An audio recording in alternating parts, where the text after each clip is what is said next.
Now, am I audible? Yes, sir. Abhinandan, I am Yes, sir. audible. Yes, sir. Now, Yes. when you give a diagnosis to a valvular heart disease, then what are the parameters we see or we tell? This is a case of mitral stenosis of rheumatic origin, and the patient is in sinus rhythm or in atrial fibrillation. Anyone can be. If there is any features of heart failure or not, if there is any evidence of infective endocarditis or not, and if there is any murmur with dreading.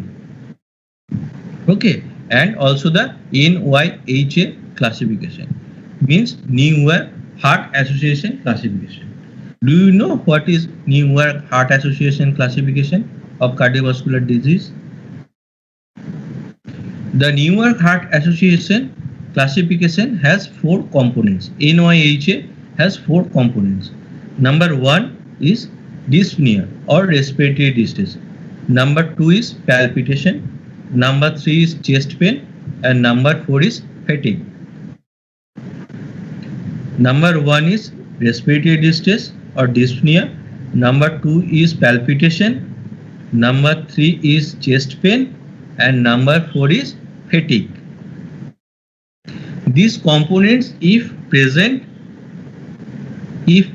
in a known cardiovascular diseased case, remember this, NYHA classification is not for any other respiratory distress like COPD or chronic obstructive pulmonary disease. There is also respiratory distress, but we don't use NYHA term in COPD patients.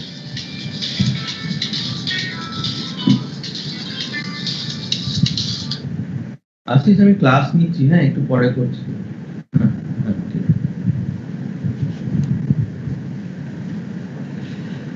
So the patient must be a known case of cardiovascular disease, and these symptoms are if present in rest. In rest without any activity, the patient is having dyspnea, patient is having palpitation, patient is having chest pain, patient is having fatigue. If these symptoms are present at rest, then the patient is NYHA class 4. If these symptoms are not present at rest, but these symptoms are present in patients who are doing less than normal physical activity, like the patient is in supine position, he has no symptom, but when he goes to bathroom, it is a normal physical activity. But when the patient feels palpitation or fatigue or dyspnea when going to a bathroom, which is a normal physical activity, then it is class 3. Okay, understood? Class 2 is the patient is having symptoms with normal physical activity.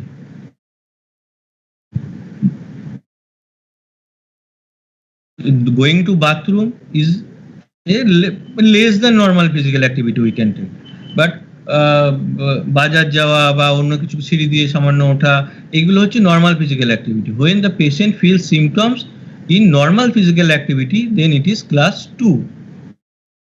And when the patient is having symptom in more than normal physical activity, like he is running, he is jogging, or walking in a hurry, this is a more than normal physical activity.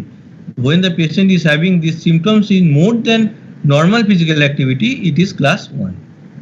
So class 1 is more than normal physical activity. Class 2 is symptom in normal physical activity. Class 3 is symptoms in less than normal physical activity. And number 4, the symptoms are in rest. This is NYHA classification. So in a valvular heart disease case, maybe NYHA class 1, 2, 3 or 4.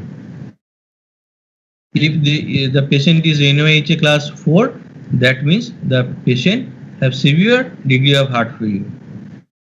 Okay, another is another classification is there, another 2 classification is there, number one is Canadian Scandinavian score CSS, which is used in angina patient. Like I have told the four components of the NYHA classification: fatigue, palpitation, chest pain, and dyspnea. You take chest pain amongst them, those four entities, and when chest pain is present at rest, this is CSS class 4. When the chest pain is in less than normal physical activity, it is CSS class 3. When the chest pain is present in normal physical activity, it is class 2, and when it is more than normal physical activity, then it is class 1. And another classification is the grade of the murmur. These are classification, and murmur is graded from 1 to 6. Graded, like muscle power, you have already have been learned in neurology class. Like this, murmur has also grading. When the murmur is heard by an expert in optimum condition, you and me cannot recognize the murmur, but a cardiologist of 10 years or 6 years, 10 years or 15 years experience can detect a murmur in optimum condition. Optimum condition means there is no shouting around the ear, around the patient. The patient is lying in optimum condition, and you are listening with the right bell of the stethoscope. This is the optimum condition. When it is only heard by an expert in optimum condition, it is grade 1. Grade 2 is the heard by a not very loud murmur, but can be heard by a non-expert like you and me. A non-expert, when heard a murmur, we hear a murmur, it is grade 2. Grade 3 is loud murmur. Anyone can hear the murmur, but without any thrill. There is murmur, auscultatory finding is there, but thrill is not palpable. It is grade 3. Grade 4 is very loud murmur and with a thrill. It is grade 4. Grade 5 is the murmur is heard with the stethoscope partly of the chest wall. Means this is my stethoscope and this is the diaphragm, and my stethoscope is partly of the chest.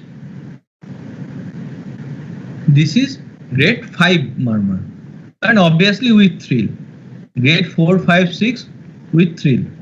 And the grade 6 murmur, the murmur can be heard with the stethoscope of the chest wall, not partly of the chest wall, fully of the chest wall.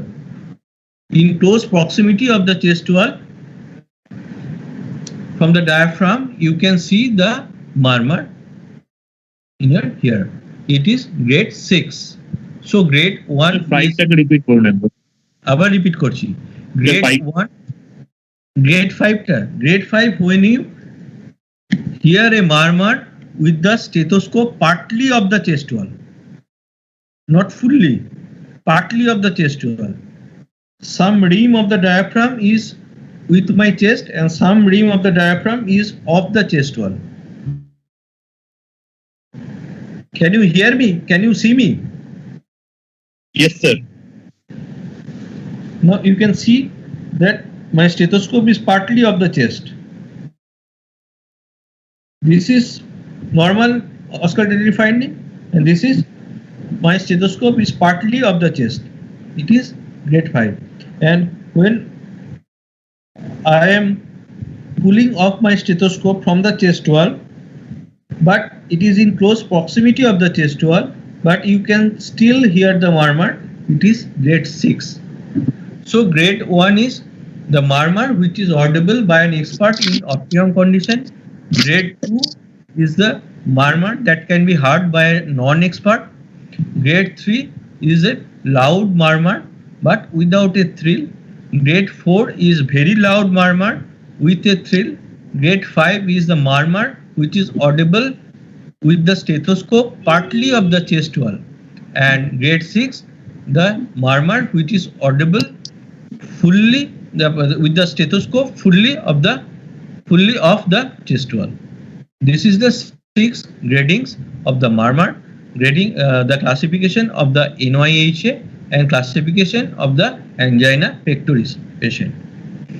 Now I will come to the murmur of the very specific murmurs of the different valvular heart disease.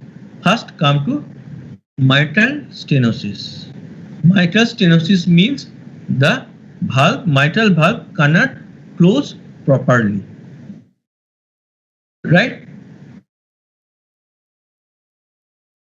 Stenotic lesion. What are the stenotic lesion?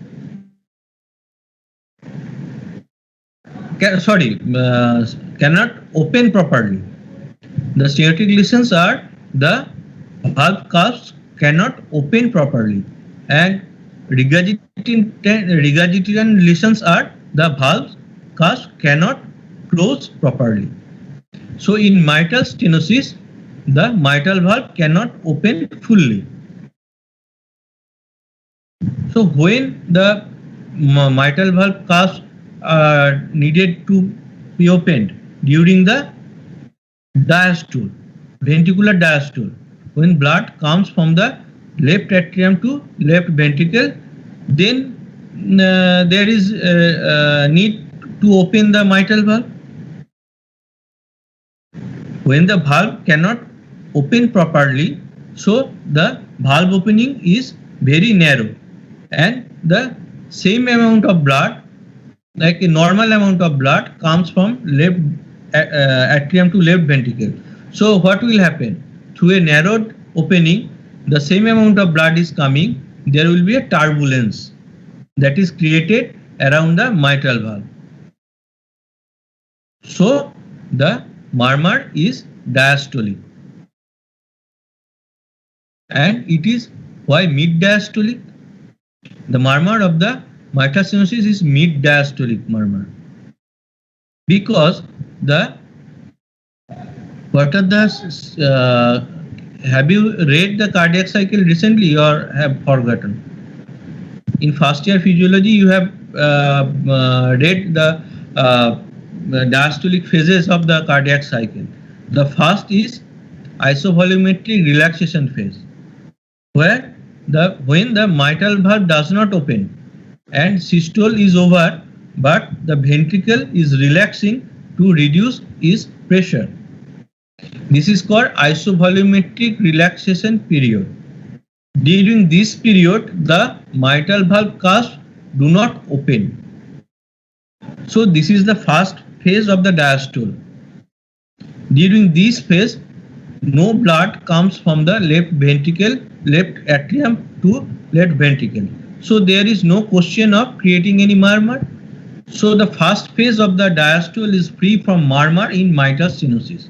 The early diastolic phase is free from the murmur. But when after the early diastolic phase, there is early rapid filling phase, when the after left ventricular relaxation, the left ventricle has a pressure lower than the left atrium. In the pressure gradient, the mitral valve opens and the blood flows from the left atrium to left ventricle. From that period, the murmur we can listen. So murmur starts from the mid diastole. Got it? When you get a case of mitral stenosis, this is a must question, why the murmur is mid diastolic.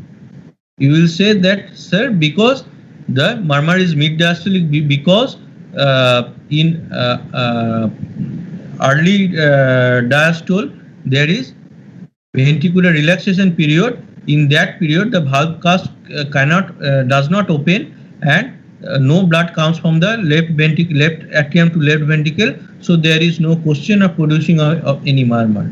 In early rapid filling phase, when the valve cusp open, then blood comes from the left atrium to left ventricle. So the murmur is created in that time. So the murmur is mid-diastolic. Another feature of the mitral stenosis murmur is the early late diastolic or pre-systolic accentuation. The murmur starts from the mid-diastole and it accentuates before systole starts. Why this is? Because in last rapid filling phase there is active atrial contraction. The blood comes from the left atrium to left ventricle not by the pressure gradient but due to active atrial contraction. Due to active atrial contraction, the intensity of the murmur rises in the last rapid filling phase. So there is mid-diastolic murmur with pre-systolic accentuation. This is the classical finding of the mitral stenosis. Okay. Now coming to the murmur of the mitral regurgitation. It is the pansystolic murmur. Means it starts with S1 and ends through S2. Throughout the systole, the intensity of the murmur remains same. So it is also called hollow systolic murmur. Pansystolic means the whole duration of the systole it covers, and hollow systolic means the intensity of the murmur remains same throughout the systole. Okay, mitral regurgitation means the valve cusp cannot close properly. The mitral valve cusp cannot close properly. After closing of the mitral valve, there is production of the S1, and after that the aortic valve opens and from the left ventricle blood is ejected from left ventricle to aorta. This is the normal chronology. At first the mitral valve closes, then there is active ventricular contraction or systole. In that period the aortic valve opens. So aortic valve opens after closure of the mitral valve. So the mitral valve cannot close properly, so S1 will be stopped, and as the mitral valve cannot close properly, some amount of blood can be regurgitated from the left ventricle to left atrium. This is called mitral regurgitation. The flow is backwards from the left ventricle to left atrium due to proper non-closure of the mitral valve. So S1 will be stopped due to non-closure of the mitral valve, and there will be ejection of the blood from the left ventricle to left atrium. This is called mitral regurgitation. And during the whole systolic period, the blood goes through two openings. One is aortic opening and another is mitral opening. And this through mitral opening, we can hear the murmur. So throughout the systole, there is some amount of blood that is regurgitated from the left ventricle to left atrium. So the murmur is pansystolic. Okay. Now the aortic regurgitation murmur. Aortic regurgitation means the aortic valve cusp cannot close properly. What is the normal phenomenon? After closing of the aortic valve, the ventricle will again try to relax. Isovolumetry relaxation period will start, and after over of the isovolumetry relaxation period, there will be opening of the mitral valve and blood will come from the left ventricle to left atrium to left ventricle. This is the normal phenomenon. But when there is proper non-closure of the aortic valve, what will happen? Some amount of the valve will be regurgitated from the aorta to left ventricle in very early period of the diastole during the early relaxation period of the ventricle, left ventricle. So the murmur of the aortic regurgitation will be early diastolic murmur. Got it? It is early diastolic murmur because the valve cuffs of the aortic valve cuffs cannot close properly, so there will be some amount of leakage of the blood from the left ventricle, from the aorta to left ventricle. So it is early diastolic murmur. More the duration of the early diastolic murmur, more severe is the aortic regurgitation. And in aortic stenosis, the valve cuffs cannot close properly. The valve cuffs cannot open properly. In aortic regurgitation, it cannot close properly, and in aortic stenosis, it cannot open properly. And when it is needed to open the aortic valve cusp, when left ventricle ejects blood in systole to aorta, so the murmur of the aortic stenosis is purely systolic, and there is no problem in closing of the mitral valve.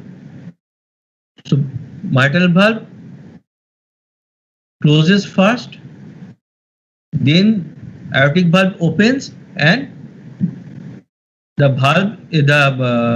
blood is ejected from the left ventricle to aorta in systole. So there is no problem in closing the mitral valve. So you can hear the S1 properly. After S1, when there is ejection of the mitral valve through a small opening, the aortic valve cusp cannot open properly, so the opening is small. So through this small opening, the blood is ejected from the left ventricle to aorta. So there is again creation of a turbulence around the aortic valve. This produces the murmur of the aortic stenosis. So S1 we can hear properly. After S1, the murmur starts. And there is no problem after systole is over. There is no problem in closing of the mitral valve. There was problem is opening of the mitral valve, aortic valve. So that is called aortic stenosis. The valve cusp cannot open properly, it is stenosis, and when it cannot close properly, it is regurgitation. But in aortic stenosis, it closes properly. So aortic valve can close properly in aortic stenosis. That produces the second heart sound. As soon as the aortic valve cusp and pulmonary valve cusps are closed properly, then the second heart sound is produced, and there is no problem in closing of the valves. So the murmur ends before S2. As soon as the valve cusps are closed, you can hear that, and also the murmur stops before that. So the murmur starts after S1 and ends before S2. So this is classically an ejection systolic murmur. So to summarize, the murmur of the mitral stenosis is mid-diastolic murmur with pre-systolic accentuation. The murmur of the mitral regurgitation is pansystolic as well as holosystolic. The murmur of the aortic stenosis is an ejection systolic murmur that starts after S1 and ends before S2. And the murmur of the aortic regurgitation is early diastolic murmur. Okay. And in any valvular heart disease, you have to describe this also as the patient is in sinus rhythm or not. Means the pulse is regular or irregularly irregular. The atrial fibrillation, in atrial fibrillation we get irregularly irregular pulse. So we can see if we get an irregularly irregular pulse, then we can tell that the patient is not in sinus rhythm, rather he or she is in atrial fibrillation. Also tell the NYHA classification. Okay, in which gate the patient is at present. Now I can invite your question. Sir একটা doubt হচ্ছে যে MR এর ক্ষেত্রে ভলিউমের কন্ট্রাকশনের intensity তো change হবে, কারণ আইসো ভলিউমেট্রিক কন্ট্রাকশন দেন প্রপার কন্ট্রাকশন তারপরে রিল্যাক্সেশন ফেজে মুভ করবে। তো এই কন্ট্রাকশনের ইন্টেন্সিটি যে ডিফারেন্স থাকছে এতে হলো সিস্টোলিকটা কি করে আসছে এটাই বুঝতে পারছি না। When there is systole, there is the amount of the blood that is present in the left ventricle. There is stretching of the ventricle, and as much as stretching, more force is there. Okay. Now the systolic pressure gradient in between the timing of the systole, the pressure of the left ventricle that creates, there is minor changes of the pressure gradient. There is very minor changes in regurgitation murmur too, as there is you have all told rightly that there is should be changes of the murmur, but we cannot appreciate that because the changing pressure of the left ventricle is very negligible during the whole systolic period. Thank you sir বলছি যে এইচওসিএম এ কি আমরা ejection systolic মারমার পাবো? এইচওসিএম এ আমরা সাধারণত ejection systolic মারমারই পাবো, because it is the left ventricular outflow tract obstruction. Left ventricular outflow tract obstruction like aortic stenosis. ঠিক আছে? So it's a dynamic obstruction. There is septal hypertrophy and the septum comes very close proximity to the aortic valve. So we will get the ejection systolic murmur in HOCM too. Sir বলছি যে এইচওসিএম আর as এ তাহলে ejection systolic মারমারটা আমরা clinically কি differentiate করতে পারবো, নাকি আমাকে imaging দিয়েই ডিফারেন্সিয়েট করতে হবে? না, বিশেষ কিছু পজিশন আছে you can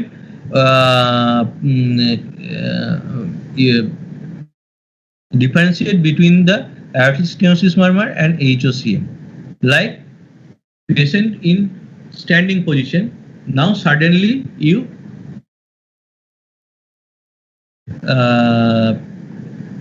tell the patient to squat. Okay, you are hearing the murmur. You are hearing the murmur.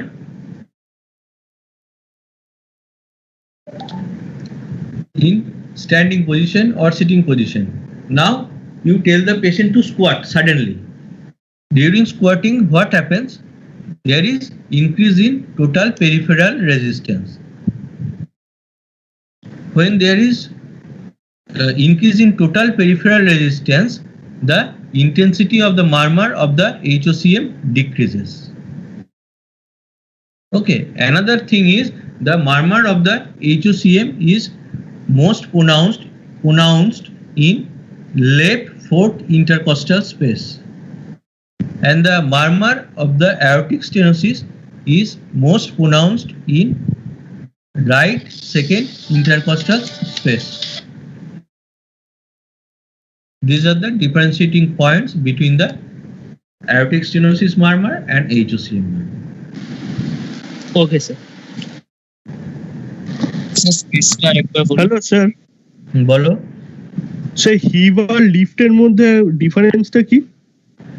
হিভ R lift, হিভ and lift বুঝতে পারলাম না। হিভ এন্ড লিফট বা প্যারাস্টার্নাল হিভ এন্ড লিফট যে দুটো টার্ম আছে।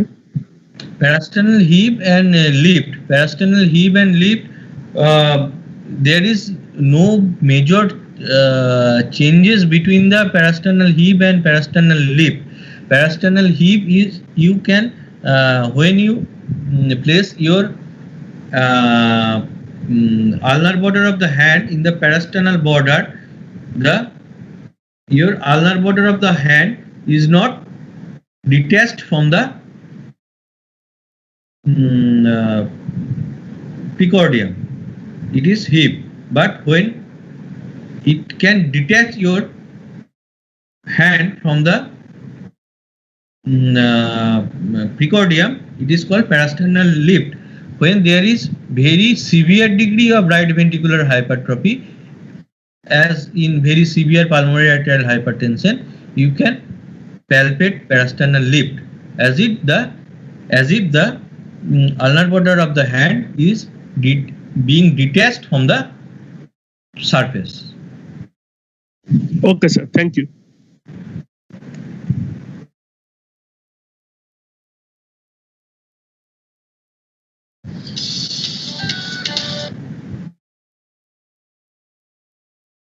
Is there any other question?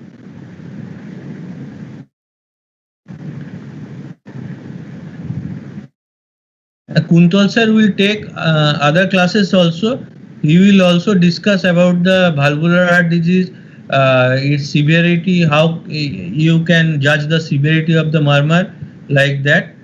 He has told me to demonstrate the precordial examination that I have done today, and if there is any issue, the Kuntal sir will take another class also. You can tell Kuntal sir. Okay. Hello, sir.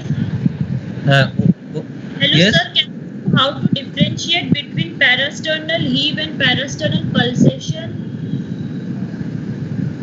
Parasternal? Heave and parasternal pulsation. Parasternal pulsation you just feel. It cannot. It is not. The parasternal pulsation is not so forcible that it can uplift and downlift your ulnar border of the hand. You can just feel the pulsation, but in parasternal heave there will be uplifting and downlifting of the hand. That is parasternal heave, but in parasternal pulsation you cannot. The force is that not much that it can uplift or downlift your hand. You can just feel the pulsation. Okay, sir. Thank you, sir. Sir patient অ্যাপ্রোচটা কিরকম হবে একটু শর্টে বলে দেবেন? মানে ধরুন কেউ হার্ট ফেলিয়ারের কেস নিয়ে প্রেজেন্ট করলো, তার এই ভেন্ট্রিকুলার সেপ্টাল ডিফেক্ট বা patient present usually patient presents with respiratory distress. This patient valvular heart disease patient কখনো তোমার ওয়ার্ডে ভর্তি হবে না রেসপিরেটরি ডিস্ট্রেস ছাড়া। কেউ শুধু প্যালপিটেশন নিয়ে বা শুধু ফ্যাটিক নিয়ে বা শুধু চেস্ট পেন নিয়ে ভর্তি হবে না, বেশিরভাগই ভর্তি হবে রেসপিরেটরি ডিস্ট্রেস নিয়ে। এবং হঠাৎ করে রেসপিরেটরি ডিস্ট্রেস, হার্ট ফেলিওরের রেসপিরেটরি ডিস্ট্রেস হঠাৎ করে বেড়ে যায়। So there will be a past history also, but the respiratory distress suddenly increases. That is the first sign of the heart failure. And if there is three features of left ventricular failure and three features of congestive cardiac failure. The features of left ventricular failure are: number one, there will be gallop rhythm, means there will be S3 or S4 with tachycardia. If there is no tachycardia and S3 and S4 is heard, this is not called gallop rhythm. When there is pulse rate greater than 100 and you can hear S3 and S4, a gallop rhythm, you can tell. The first is gallop rhythm. Okay. The second is basal crepitations. When you auscultate the back in the infrascapular area, you can auscultate fine crepitations which are high pitched. Fine crepitations are heard. And number three is pulsus alternans. When you feel the pulse, there will be alternate beat of normal volume and reduced volume. So gallop rhythm basal crepitations, and pulsus alternans. These are three features of left ventricular failure. And what are the features of congestive cardiac failure? Means there is congestion in the vascular system. When there is right heart failure, there will be elevated and pulsatile jugular venous pressure, there will be pedal edema, and there will be soft, tender, pulsatile hepatomegaly. These are the features of congestive cardiac failure. So left ventricular failure, gallop rhythm, three features: gallop rhythm, basal crepitations, and pulsus alternans. Congestive cardiac failure, three features: raised and pulsatile JVP, soft, tender, and pulsatile liver, and pedal edema. Patients usually presents in congestive cardiac failure presents with anasarca, with history of respiratory distress. There will be elevated JVP, hepatomegaly, which will be tender, and there will be pedal edema also. These are the features of congestive cardiac failure.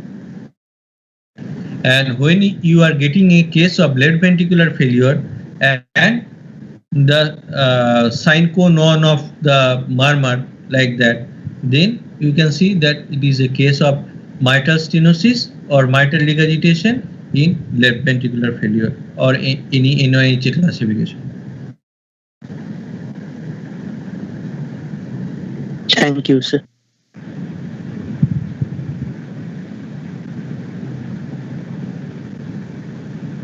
Shall I leave the meeting now? If there is no query, I can leave the meeting.